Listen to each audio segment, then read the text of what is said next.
We remain steadfast in our commitment in delivering local news that matters. Stories that inspire. Enriching the lives of Filipinos in the Philippines and across the globe. This is your GMA Regional TV. Buong puso para sa Pilipino.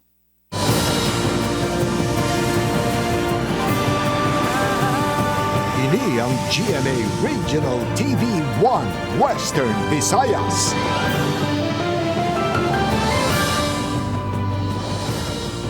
Mayong hapon ini ang One Western Visayas. Masaligan sa saransang kamatuoran, kagulasang ginadampigan. Ako si Gertrude Charlotte Tan.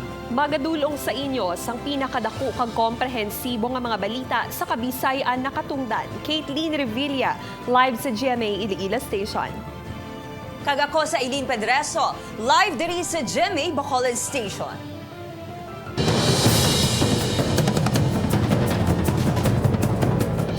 Mga kapuso, mga minimum wage earners sa Western Visayas may dugang nga 30 pesos sa daily wage umpisa subong nga adlaw.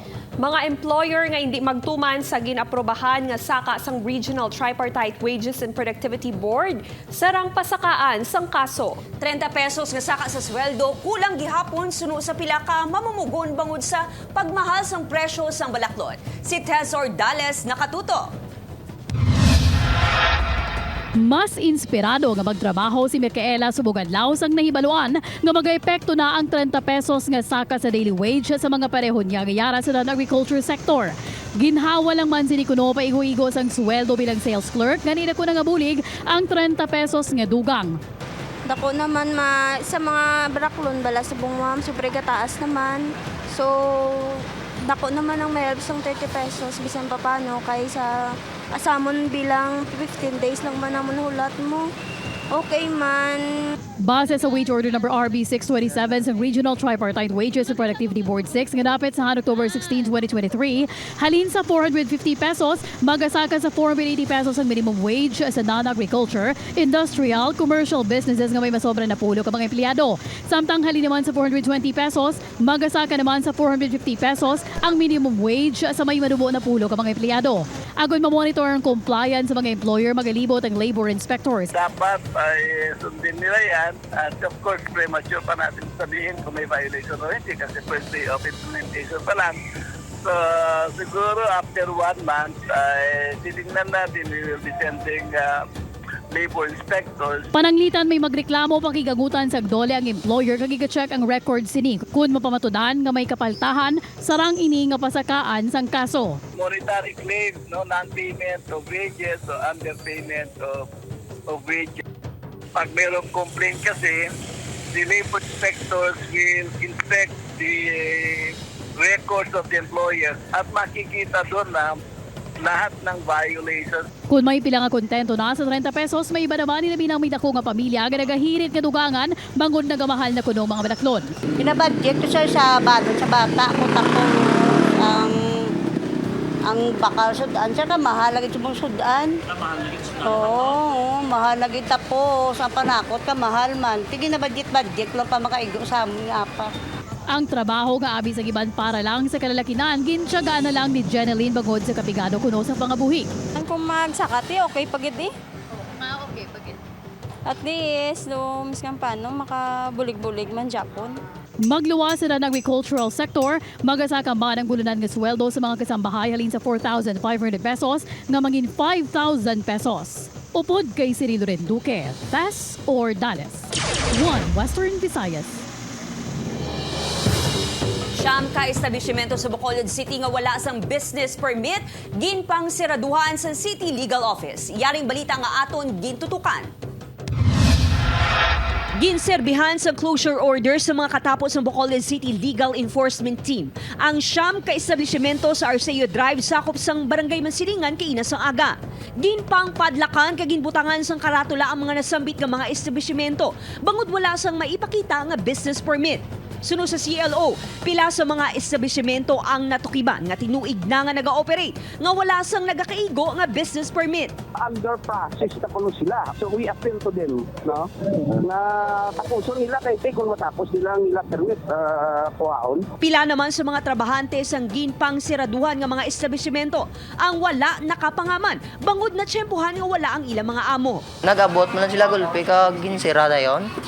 Dahil nangita lang sila permit. Ginbalan sila nga makadto nagidbala sa NGC. Ginpasiguro man sa CLO nga sa tion nga may ipakita na ang mga ini nga business permit, mahimo na liwat maka-operate ang ini nga mga establishmento.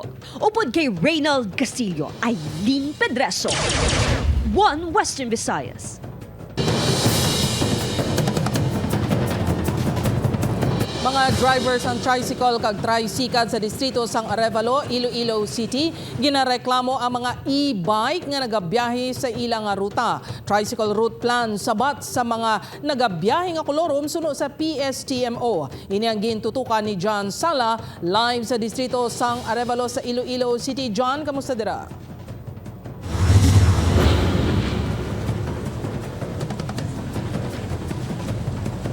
Jared, suno sa mga tricycle tricycle drivers nga nahangpan Manila nga pareho man lang sila sa mga e-bike drivers nga nagatinguha man nga mayara sa palangitan apang daw unfair kuno para sa ila nga sila ang nagsunod sa insyakto nga proseso kag ang mga e-bike drivers ang makabig nga illegal nga nagabiyahe subong sa syudad sang Iloilo. Yara sa 160 to 260 pesos ang kilo sang isda, samtang 320 to 330 naman ang kilo sang baboy sa merkado. Nagasaka man ang presyo sang iban pagid nga mga balaklon. Kani ang sika driver nga si Basilio nagabaka-baka man sa pagbiyahe agud nga may ibakal sang kinanglanon adlaw-adlaw. Apang yara lang kuno sa 50 pesos ang iya mapauli tag sa kaadlaw bangod sa mga e-bike nga nagabiyahe man sa ila ruta. Ang gusto ko tanay bla sir, ang mga e-bike sir hindi kabiyahe kay illegal sila sir mo. Amo niya sir, legal niya, amo niya mo. Di ba kami minimo, kaya ginapangwal na pasiro diyo. Ang tricycle driver naman nga si June nagapanghakroy man bangod nangin kakompetensya na nilang mga e-bike nga wala man kuno sang permiso. Uway sila ya, kwan, gapagutunan sila kwabla. Bikan sa mga dipasayro na jeep, tamaan sila kayo ka permiso eh. Suno pa sa pila ka mga driver magluwas sa illegal ang pagbiyahe sa mga e-bike masami pa nga nagapaisog-isog ang mga driver. Dugang pa sa mga driver, nagapila sila sa kilid sang merkado sang Arevalo apang ang mga e-bike nagapinagusto lang kuno sa pag-pick up sang pasahero. Gindangop sang news team ang reklamo sa mga driver sa Public Safety Transportation Management Office o kon PSTMO. Suno sa tagpamuno sang PSTMO ginadumilian ang pagpamasada sa mga e-bike sa syudad. Sang e-bike i-create not for commercial use or for public conveyance, no? Ang kaangay nga problema suno kay kunlo ang masolusyonan sa pagpasara sang tricycle route plan. That's why nga kinahanglan na pasar ng aton nga TRP, ang tricycle route plan naton, no? Kaya di mo ni magahatag sang tanan nga mga guidelines and regulations naton in terms of pagbiyahe sa aton nga mga tricycle. Apang pagklaro sinisamtang wala pa sang tricycle route plan, padayon ang ilang pagpangdakop sa mga nagabiyahe nga e-bike. Gitiguan man sang news team ang makuha ang bahin sa mga e-bike drivers apang nagpamalibad ang mga ini.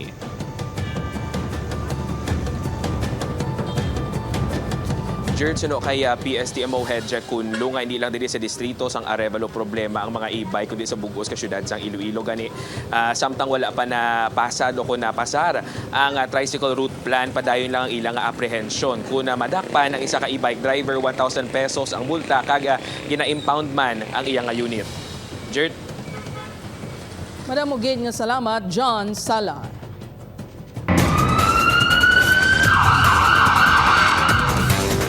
Separado nga investigasyon sang Commission on Human Rights sa pagpatay kay Christopher Cabalquinto nagapadayon. Si Kim Salinas nakatutok. Wala sang nakita nga kakulangan ng CHR-6 sa ginpatikayon nga investigasyon sa kapulisan sa kaso ni Christopher Cabalquinto alias Tope base sa ila assessment. Inipaagi man sa gintukod nga Special Investigation Task Group Cabalquinto sang Iloilo City Police agud mapadalman ang pagchap-chap kapag bilin sang bahin sang lawas sang 32 anyos nga biktima sa nagkalain-lain nga lugar sa syudad. Ang response sa aton kapulisan is adequate man. And hopefully it will result to a positive identification, filing, arrest, and conviction sang sang respondent. Sa piyak sini, nagkapadayon ang separado nga investigasyon sang CHR6 sa kaso ni Cabalquinto. Isa sa mga ginalantaw sang CHR6 ang posibilidad nga may kaangtanan ang otoridad sa pagpatay kay Cabalquinto. Inibase man sa mga nagagawa nga mga aligasyon nga involvado ang kapulisan sa kamatayon sang biktima. Kag ang mga ginbilin nga paandam sa mga drug pushers na nasapuan sa bahin sang lawas ang biktima nga kaangay man sa iban pa nga kaso nga ginaimbestigaran sang CHR may angot sa extrajudicial killing. Pero we are very careful man kay di basi bala daw mga patalang lang ni sang mga suspitsado or sang mga naghimo sini nga para nga daw ipot ang blame sa iban nga mga tawo. Ginaabi-abi naman sang ICPO ang pagpangusisa sang CHR sa kaso ni Cabalquinto. Liwat man nga nanindugan ng ICPO nga wala sila sang kailabtanan sa krimen. Sa bayan sa ICPO nga di wala kay laptanan sina ang kapulisan and bukas ang among talatapan sa kung anong paman nga sa investigation. Pabor man gani ina sa aton para maklear kita kag madula ang pagpangduha-duha. Upod kay Romel Porquia, Kim Salinas, 1 Western Visayas. Nasapuan sa tunga sang kampo sa Barangay Kansilayan sa Banwa sa Murcia ang mga tulan sang tawo. Suno sa Murcia PNP, gin-report sa barangay sa mga residente sa lugar ang nakita nga mga tulan. Gilayon nga gin-turn over ang mga na-recover nga tulan sa Soko para sa dugang nga investigasyon. Ginpayag man sa kapulisan nga wala pa sang may nag-claim nga nadulaan sang himata. Ipalubong ang nasambit nga mga tulan sang LGU. Siri ma'am sa among negative hit report ma'am sa missing person ma'am. Duha ka high-value individuals arestado sa separadong operasyon sang kapulisan sa probinsya sang Iloilo. Isa sa mga nadakpan re-elected barangay kagawad nga ginapahayag nagaduso sang illegal nga droga. Si Thes Ordales nakatuto. Emosyonal nga nagpaalam sa 10 anyos nga anak si Gerald Lagunday, 31 anyos, matapos ginaresto sang kapulisan sa kaso nga paglapas sa RA 9165 ug RA 10591. Lapit 5 ka oras ang operasyon sa pagserbis ng search warrant kay Lagunday diri sa Barangay Amparo, Pavia. Kung sa dinhi nakuhaan sa suspected shabu valor 455,600 pesos, duha ka homemade shotgun, kag iban pa nga mga drug paraphernalia. Ang pagtransaksyon sang illegal drugs sa sulod sang Muntinlupa dito sa iya source. Bali ginamark up niya ini ginagmay. Ang pratyano niya sini, may-ari sini ang lagko yang nagakuha sa na dito taga cities. Hindi ko nga galalaw na gano'n. Ano ito ni mo? Diyan ramam, batunon talamang. Nagatrabaho bilang OFW ang asawa si Ni, samtang ang 10 anyos nga anak niyang sa masaming ginabilin si Iloy nga nagapuyo sa pareho man nga barangay. Sa barangay Matagubaniwa, Iloilo, arestado man ang incumbent barangay kagawad nga si alias Barok matapos nakuhaan sa suspected shabu valor 340,000 pesos. Mga more than 10 years na siya nga nagagamit sa illegal drugs. Mismo ang mga residente ang nagpalabot sa impormasyon sa kapulisan angkon sa illegal aktibidad sa opisyal sa barangay. Aminado ang kapulisan nga may mga report naman sila nga nabaton nga may mga elected barangay officials nga involvado sa illegal nga droga. Hindi lang ni si alias Barok actually. No, ang mga nabato naton yung mga reports, there are some pa nga ginabalidate pa naton subong kay as of now mga raw information. Wala pa man ginigadlan sa Iloilo Police Provincial Office kung ano nga mga banuang ginatumod sini samtang nagapadayon pa ang validation. Upod kay Cirilo Renduque, Thes Ordales, 1 Western Visayas.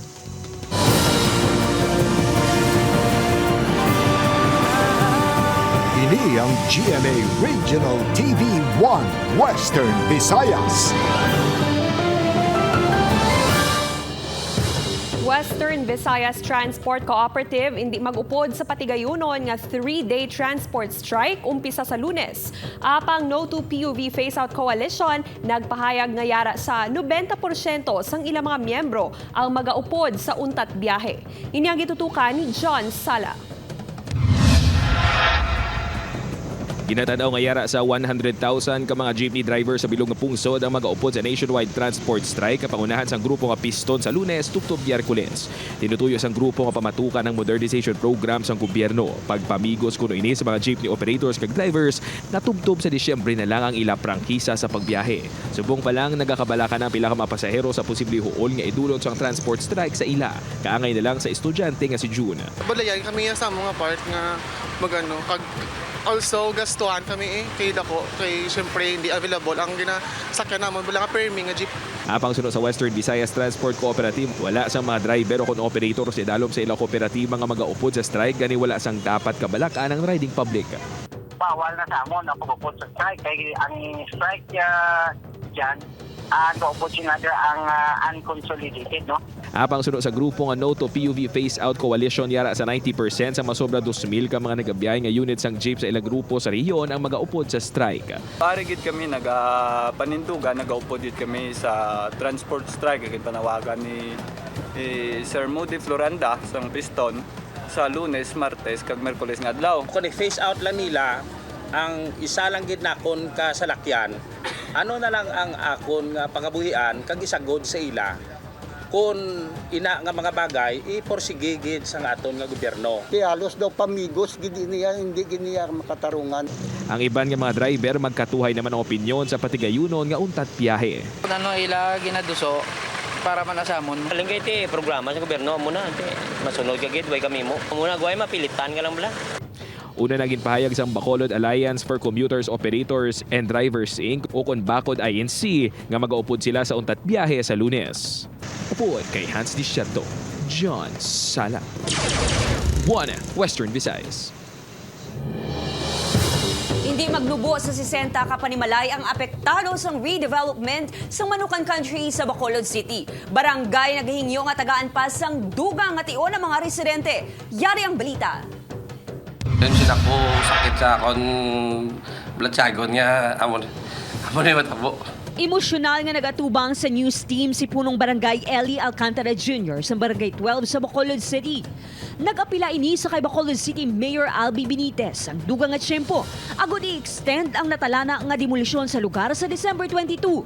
Suno kay Alcantara, pag-aumpisahan sa madason nga bulan ng paghawan kag pagbutang sang kudal nga sakop sang redevelopment sa Manukan Country.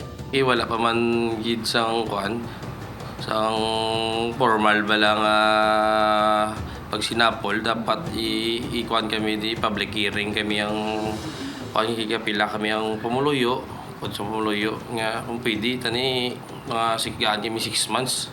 Hindi maglubo sa 60 kabalay ang apektado sa ini nga proyekto.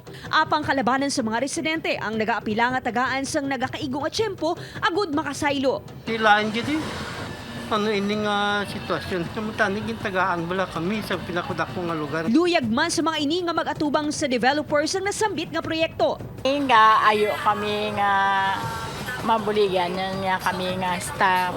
Makagsira klase lang para lang sa mga kabataan. Kaluoy man kung maguntat ang kabataan. Wala pa sang pinal nga lugar sa diin iga-relocate ang mga apektado nga residente suno sa barangay. Gani magluwas sa extension, nagahingyo man ang mga ini sa LGU sang maayo nga salayluhan.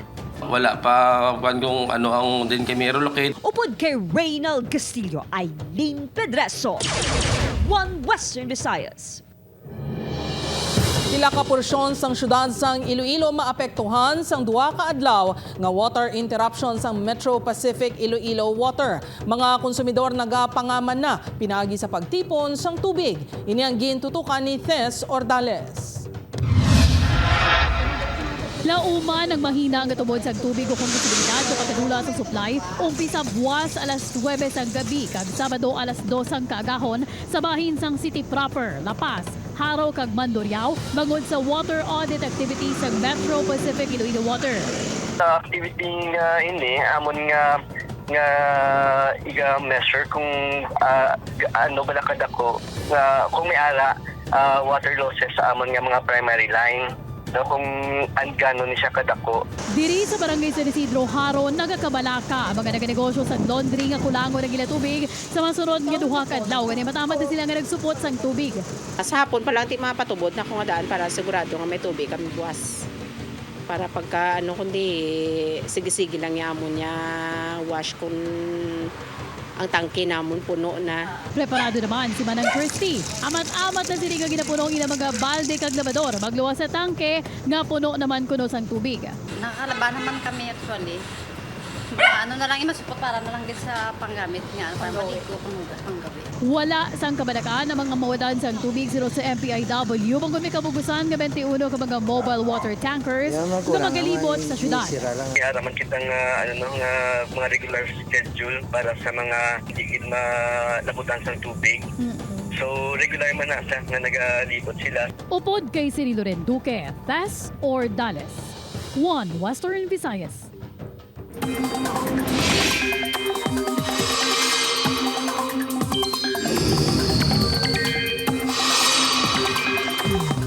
Mga kapuso, padayon ang paghulag sang low pressure area palapit sa sulod sang Philippine Area of Responsibility.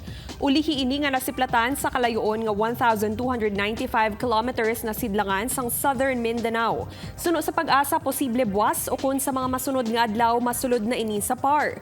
Wala pagyapon ginakuha ang chance sa sini nga mangin bagyo. Karon sa gabi o kung buwas posible mabatyaga na ang epekto sang trough o kung extension sini sa eastern portion sang Visayas kag Mindanao.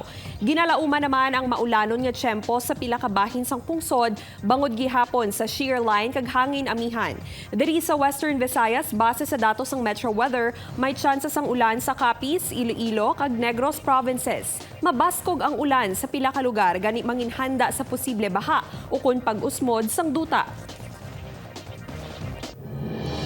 Newly elected City Council ex-official member kag Iloilo City SK Federation President tutukan ang problema sa gamo sa mga pamatanon. Issue na tuhoy sa ginaalegar planado nga pagpungko sini bilang Federation President ginapanginwala. Ini ang gitutukan ni John Sala. Puro man nga nagpungko bilang miyembro sang Iloilo City Council si Helma Cristel implika ang SK Chairperson sang Barangay Hirayos Lapas kag ginpili man bilang SK Federation President sang syudad. Suno kay implika lakip sa mga tutukan sini ang welfare, well-being kag wisdom sa mga pamatanon. Subong man ang pagtutok sa gang so kung mga grupo nga nagatugas ang gamo sa dinimbulbado ang mga kabataan. Which includes man nga sang reducing sang gang-related incidents, violence, suicide prevention, form sang barangay youth leaders kung sa diin nga i-strengthen gid namon ang curfew for minors. Nagdaog si implika nga wala sang kontra matapos sa ginsirato gilayon ng nominasyon gani hindi manigarang issue nga planado kon finalize na ang pagpungko sini bilang presidente sang federasyon antes pa man ang pagboto. Bagay nga ginpanginwala naman ni implika. May ara gid niya liberty. Whoever wants to be elected or to be nominated may liberty. Wala sang fix. It's just our pure intentions kag passion gid nga nagpapili kami para maging officers. Ako personally, it is my pure intention gid and passion to serve kag wala sang fix. Si implika ang isa ka registered nurse kag two-timer SK Chairperson sang Barangay Hirayos. Gintalosan sini si anay ex-officio member Leila Lontao. Samtang Vice President naman sang SK Federation sang syudad si Julienne Jean Haquet sang Barangay Arguelles Haro. Secretary si Jason Octavio sang Hibabuan Norte Maduriao. Treasurer naman si Raydeen Nicole Benedicto sang Boulevard Molo. Auditor si Yani Isabel Panagiton sang Barangay Barrio Obrero Lapuz. Public Relations Officer si John Paul Elmar sang Barangay Zamora Miliaza City Proper. Kag Sergeant at Arms si Mikey Lumba sang Santo Domingo Arevalo. Upod kay Hans Disciato, John Sala. 1 Western Visayas.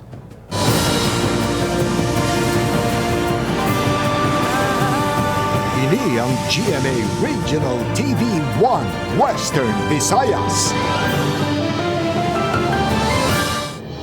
Pila ka sumilimba magkatuhay ang reaksyon sa pagpatukod sang butika sa kilid sang Molo Church nga ginakabig isa ka national landmark. Ini ang gintutukan ni Kim Salinas.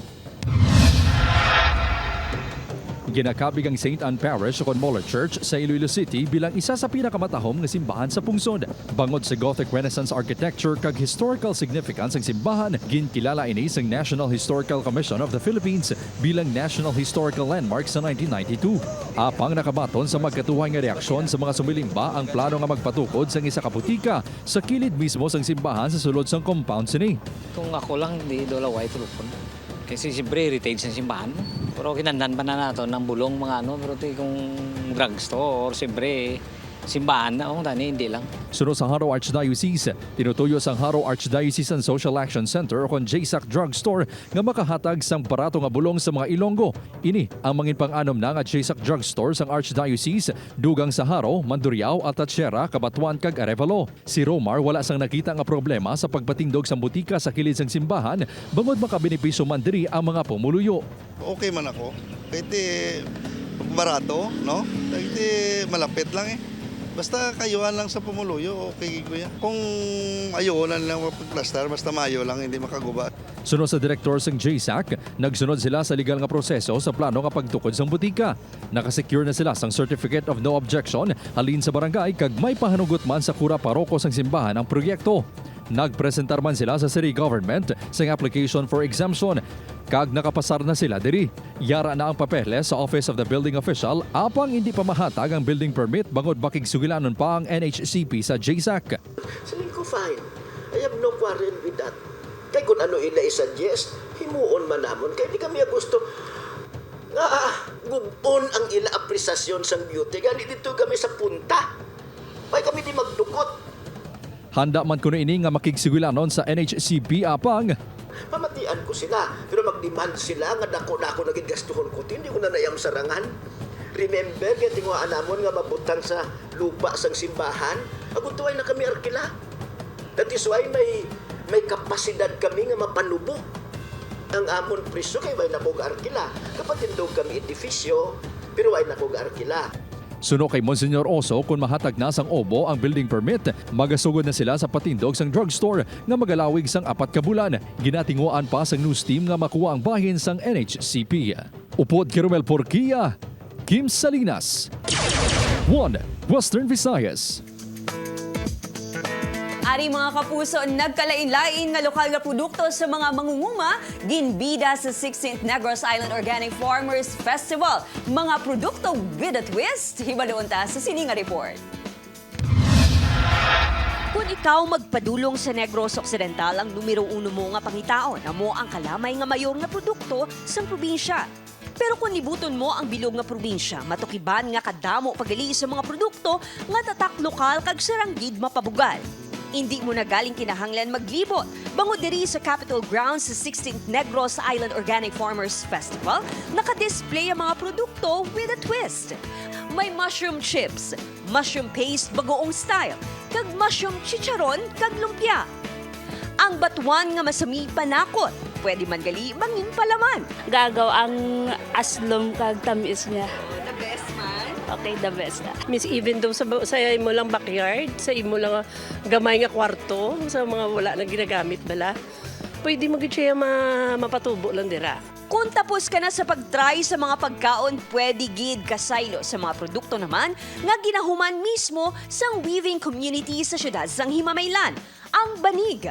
Nakalabot na ni sa ibang mga nasyon. Isa man na mga nakilala man kami ng Sitio Madaha. Na-amaze ko kay amo na ka-abundant ang Negrosano. No? Ang aktibidad nga magalawig patubtob Nobyembre 19, suportado man sa Negros Oriental Provincial Government sa paglaom nga sa pila ka adlaw.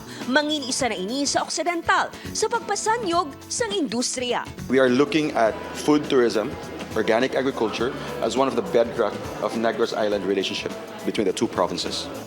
Upod Geruel Manggoy, Aileen Pedraso, 1 Western Visayas.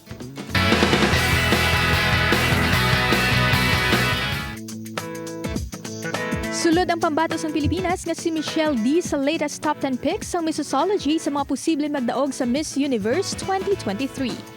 Top 6 si Michelle sa Fearless Forecast sa beauty pageant expert organization. Karon na ang ginabantayan nga preliminary competition sa Miss Universe sa El Salvador. Nagpasalamat si Carla Abellana sa mga padayon nga nagasubaybay sa GMA Afternoon Series nga Stolen Life. Sa iya IG post, nagpasalamat si Carla sa mainit nga pagbaton sang viewers ilabi na sa ila pilot episode. Halos siyam kabulan kuno nila ang gipreparahan ang serye, gani excited ini nga mapakita ang ilagin pangabudlayan. Ginpakigbahin naman ni Ruru Madrid ang sneak peek sa iya bago nga vlog. Sa iya IG post, ginpakita ni Ruru ang pila sa natabo sa media conference ng Black Rider. Suno kay Ruru, malantaw ang bago sini nga vlog sa iya channel karon sa gabi. Samtang padayon ang pagpangita sa hustisya ni Black Rider para sa iya pamilya. Mabuliganayhan ni Paeng si Elias sa iya nadiskubrihan sa kamatayon sang iya mag-iloy. Bantayan ang mga maaksyon ng eksena sa Black Rider pagkatapos ng 24 oras.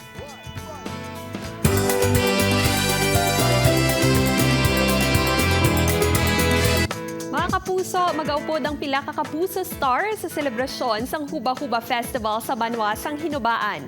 Bantayan Sunday TikTok host Rabia Mateo, The Missing Husband star Rocco Nasino, Angela Alarcon kag Matt Lozano sa Kapuso Fiesta. Magbonding kita upod sa ila sa Lunes, November 20, alas 8 sang gabi sa Pagbanag People's Activity Center sa Banwa sang Hinubaan. See you there mga kapuso!